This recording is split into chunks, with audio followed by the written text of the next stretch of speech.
दीपक ढवळीकरान तुमका तिकीट जाहीर केला हाचेर कितें म्हणणें मदीं काहीतरी बोवाळ जाल्लो हे प्रश्न तुम्ही विचारपाचो न्हू कित्याक आमी मोगो पक्ष आहात आनी मोगो पक्षाचो जेन्ना अध्यक्ष खंयचे स्टेटमेंट करता तेन्ना विचारपूर्वक करता आनी डेफिनेटली हांव मोगो पक्षाचो आमदार आसा आनी पक्ष जे ठरयता म्हणजे युतीचो धर्म पाळून जे आमी MGP आनी BJP युतीन आसात आनी डेफिनेटली MGP BJP हेच्या फुडें युतीन आसतली आनी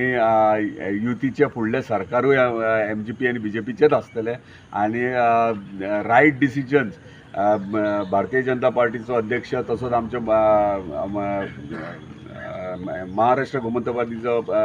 अध्यक्ष हे दोगूय मेळोन आनी आमचे ऑनरेबल चीफ मिनिस्टर तशेंच आमचे senior most leader Sudin Dhavalikar हे बसून योग्य तो निर्णय ठरयतले आनी खंयची कॉन्स्टिट्युएन्सी आनी खंयची तिकीट कोणाक ही युतीची तिकीट हीच आसतली हे 100% हांव सांगूं शकता। मदीं चर्चा जाताली अफवा येताले बी की खंय आनीक खंय वचपाचें हे बी ते ना अशें चर्चा जाताले मतदारसंघात काय कोण उलोवंक ना कोण आमच्या पार्टीचे कोण उलोवंक ना आमी कोण उलोवंक ना आमचे कार्यकर्ते कोण उलोवंक कोण खंय वयतले पयलींचे एक जाले बी अशें पळय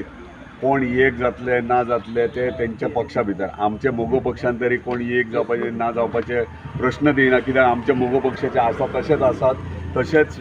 भारतीय जनता पार्टीचे युतीचे सरकार असले कारणान ते आमच्या वांगडा आसात आनी हेच्या फुडें इलेक्शनाक 2027 जे इलेक्शन आसतले त्या इलेक्शनाकूय भारतीय जनता पार्टी आनी मोगो पक्ष वांगडाच आसतले आनी वांगडाच मांद्रे मतदारसंघाचे इलेक्शन जातले। Yes thank you.